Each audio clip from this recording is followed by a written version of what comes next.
This is an interior photograph of the famous Long Branch Saloon in Dodge City, Kansas, taken in 1886. The bartender is Lo Warren, the only person identified in this photo. Besides bartending, Lo Warren dealt Monte and Faro and was a member of Dodge City's cowboy band. His brother Frank owned an interest in the Long Branch Saloon, having bought it from Luke Short after the conflict known as the Dodge City War in 1883. Lo and Frank's father had been a buffalo hunter in early Dodge City and was killed and scalped by Indians south of town in June of 1874. But this video is not about a bartender of the Long Branch Saloon, but rather a patron who stood at this bar 8 years earlier and was murdered there. At this time, there is no known photograph of Harry T. McCarty, a Deputy U.S. Marshal who was killed when a camp cook walked up behind him, grabbed McCarty's own pistol, and shot him with it. Harry McCarty was an influential man in the history of both the town and the county, and his death would affect the future of one of the most famous lawmen ever known in Dodge City.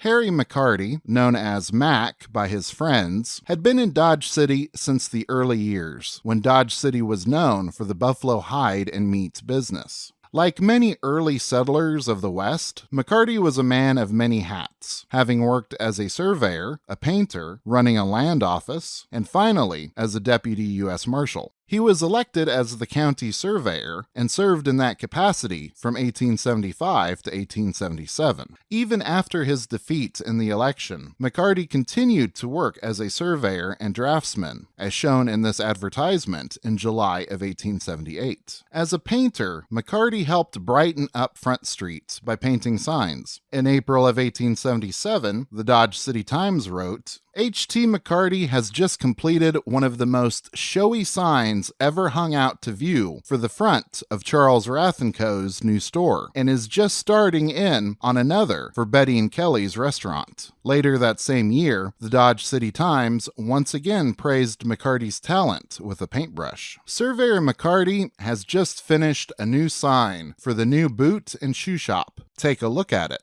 McCarty would advertise his painting business with this ad in the Ford County Globe. H.T. McCarty, having embarked in the painting business, is now prepared to do all kinds of graining, paper hanging, sign, scenic, and ornamental painting promptly and in first-class style. Even after becoming a lawman, McCarty continued to be a painter. Just a month before he was murdered, it was advertised, H.T. McCarty will paint the scenery for the new opera house. The job that probably gained McCarty the most popularity was his work at a land office. H.T. McCarty now has his office in Morris Collar's store. A sign extending from the front of the store says, Land Office. From morning till night, he is on the go, locating settlers and fixing up their land papers. He is the only man in town who gives the land hunter the satisfaction he is after. McCarty was even thanked by the German Immigration Society. On motion, the president was instructed to tender H.T. McCarty the thanks of the society for the elegant map he presented.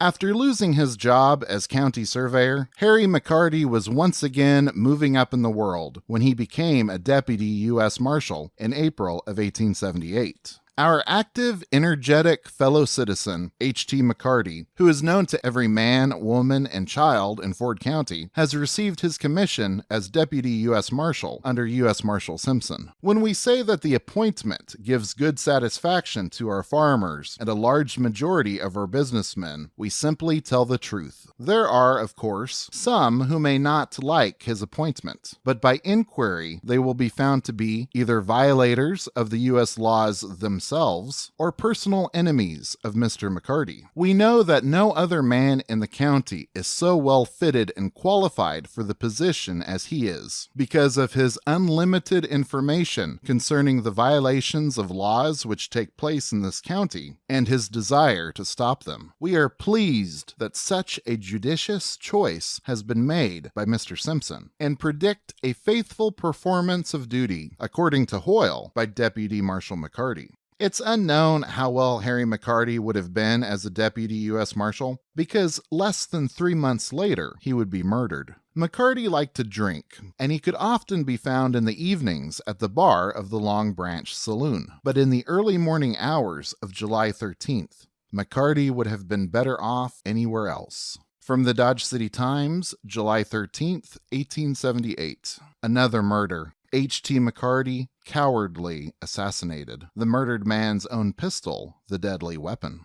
H.T. McCarty, a well-known citizen of Dodge City, was shot this morning about 4 o'clock at the Long Branch Saloon. The shot took effect in the right groin, severing the femoral artery, and the unfortunate man, after profusely bleeding for about an hour, expired. The circumstances of the shooting are about as follows. A party of men were ridiculing one of their number, one Thomas Roach, a half-witted, rattle-brained, and quarrelsome wretch, who, becoming incensed at the jibes and jeers of the crowd, rushed to where McCarty stood at the bar, and drawing McCarty's pistol from the latter's side, flourished it once or twice, and fired one shot, which took effect, as we have stated. McCarty was quietly standing at the bar drinking, and was in no manner connected with the hilarious crowd. A pistol shot was fired at the murderer, Tom Roach, which grazed him, though he fell to the floor, pretending to be dead, which prevented a bystander from repeating the shot upon being informed that the murderer of McCarty was already dead. McCarty was removed to the house of Charles Ronan, where in about an hour he died, having bled to death. The murderer was arrested and placed in jail. A coroner's inquest was held this morning, and the facts were elicited about as we have stated. There is a good deal of indignation manifested over this brutal, unwarranted murder.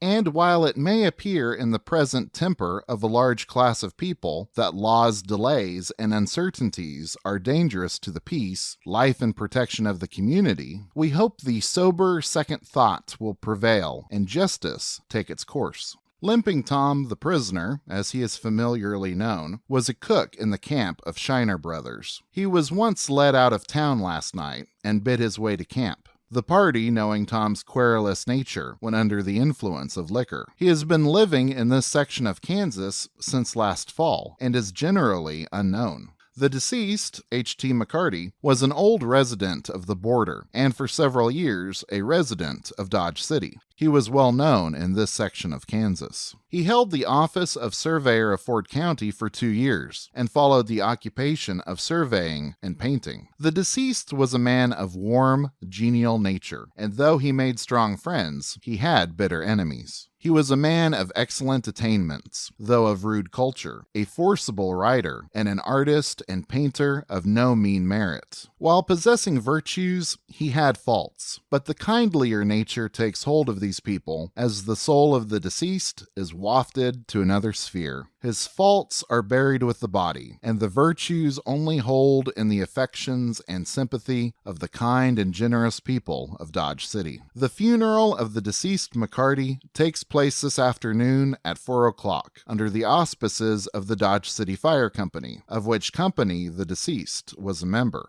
Now, this article from the Dodge City Times was written the same day that Harry McCarty was murdered, on July 13th. A few days later, on July 16th, the Ford County Globe wrote an article which included a more in-depth description of what had happened. Assassination. A Deputy U.S. Marshal foully murdered. The assassin under arrest. Saturday at 3:30 a.m., 2 pistol shots fired in quick succession were heard issuing from the Long Branch Saloon, the first of which, it was soon found, had summoned the genial, warm-hearted Harry T. McCarty, ex-county surveyor and Deputy U.S. Marshal for Ford County, from this world to another. The circumstances seem as follows. Mac had just came up the street and stepped into the Long Branch. While leaning on the counter, talking to Mr. Jackson, a half-drunken desperado named Thomas Roach snatched Mac's pistol, a .45 caliber Colt, from the scabbard, and as Mac turned to see who had so nimbly disarmed him, the assassin, giving the weapon a flourish or two, fired the fatal shot. The ball penetrated the right groin, severing the femoral artery, thence passing through the thigh, lodged in the floor. The deceased staggered toward the door, where he fell. Another shot was almost instantaneously fired at Roach by a bystander, the ball grazing his right side.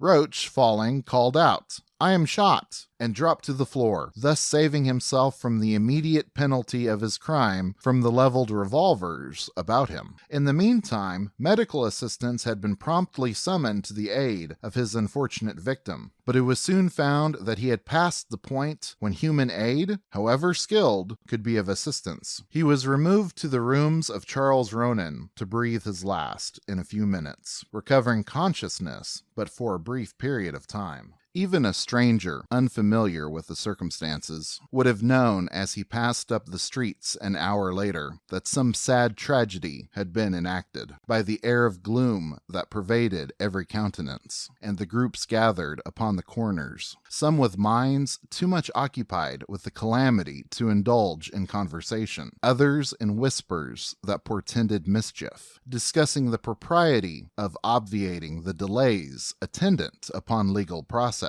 and giving immediate illustration to the saying of our Savior, "Whoever sheds man's blood, by man shall his blood be shed." But to the credit of Dodge City be it spoken that the better counsel prevailed, and even in the moment of excitement, she determined to put herself on record as willing to submit to the law. Harry McCarty was buried at Dodge City's new cemetery, Prairie Grove. The funeral took place only 12 hours after he had been shot. McCarty had been the surveyor for Prairie Grove 3 months earlier and was one of the first people to be buried there. A resolution was passed by the local fire company, to whom McCarty had been a member, and each fireman wore a badge of mourning for 30 days. It wouldn't be until October that McCarty's father, who lived in Chicago, learned of the death of his son. In early November, Harry's brother James came to Dodge City from Colorado to confirm his brother's death and take care of the estate. The man who killed McCarty, the camp cook, Thomas O'Haran, sometimes referred to as O'Hara, was also known as Thomas Roach and Limping Tom. He was described by the newspaper as half-witted and rattle-brained, which was a 19th century way of describing some sort of intellectual disability. The day of the murder, O'Haran was brought before Judge Cook. The complaint was signed by County Attorney Sutton, charging Roach with murder in the first degree. The prisoner waived examination and was committed to jail to await the next term of the district court. We understand he intends to employ a noted criminal lawyer from Chicago to defend him. His relatives live in Chicago. In jail, Thomas O'Haran claimed that he didn't remember anything that had happened. At the end of August, he tried to starve himself. Tom O'Hara, the murderer of McCarty, whom we mentioned last week as attempting to starve himself, kept fast 7 days, resuming eating operations Sunday. Tom hadn't the nerve to kill himself. Probably he was obeying a scriptural injunction on the methods of fasting. He had better take in all the world he can enjoy. On the plea of lunacy, he may be saved from the scaffold, but sent to the penitentiary, where he can make up his mind to prepare for the better way. In January of 1879, Thomas received his sentence. The murderer of ex-county surveyor H.T. McCarty pled guilty of the crime and threw himself upon the mercy of the court. When his sentence was pronounced, 12 years and 3 months, he wept like a child. After the pain and anguish the citizens of Dodge City felt about losing a beloved figure, the immediate result of Harry McCarty's murder was criticism about Dodge City's wickedness. The newspaper of nearby Spearville, Kansas, published, "Such in brief seems to be the account of the affair, but behind all this is the condition of society, which makes such affairs not only possible, but their frequent occurrence highly probable, so long as we have a county board and Dodge City a city council that will continue to license the so-called saloons, but more properly speaking, hotbeds of hell and cesspools of iniquity, for the purpose of raising revenue, without regard to the welfare of society. So long as we have a county attorney that declines to ask that a grand jury be impaneled, giving as reason that such grand jury would be compelled to find indictments against these nurseries of crime, and he would be compelled to prosecute them. So long as the predominating element of Dodge City is made up of thieves, swindlers, and blacklegs, their aiders and abettors, such occurrences will be by no means rare. Harry McCarty's murder took place between two other major murders that year. City Marshal Ed Masterson being shot and killed on April the 9th, and performer Dora Hand on October the 4th. In 1 year, two important lawmen who were well known in Dodge City and one beloved singer fell to the violence of the West. 1878 proved to be one of the most significant years in Dodge City history. One man in Dodge City was greatly affected by each of these murders, Bat Masterson. In 1878, Bat Masterson became the sheriff of Ford County, with his older brother Ed Masterson serving as city marshal. Ed Masterson would be shot and killed by Jack Wagner on the evening of April the 9th. When Dora Hand was murdered by James Spike Kennedy in the early morning hours of October the 4th, it was Sheriff Bat Masterson, along with Charlie Bassett, Wyatt Earp, Bill Duffy, and Bill Tillman, who arrested Kennedy after wounding him in the arm and hauling him back to Dodge. As for Harry McCarty, because of his death, somebody else would need to fill in the role of Deputy U.S. Marshal, and Bat Masterson was chosen to replace him, being appointed to that position in January of 1879.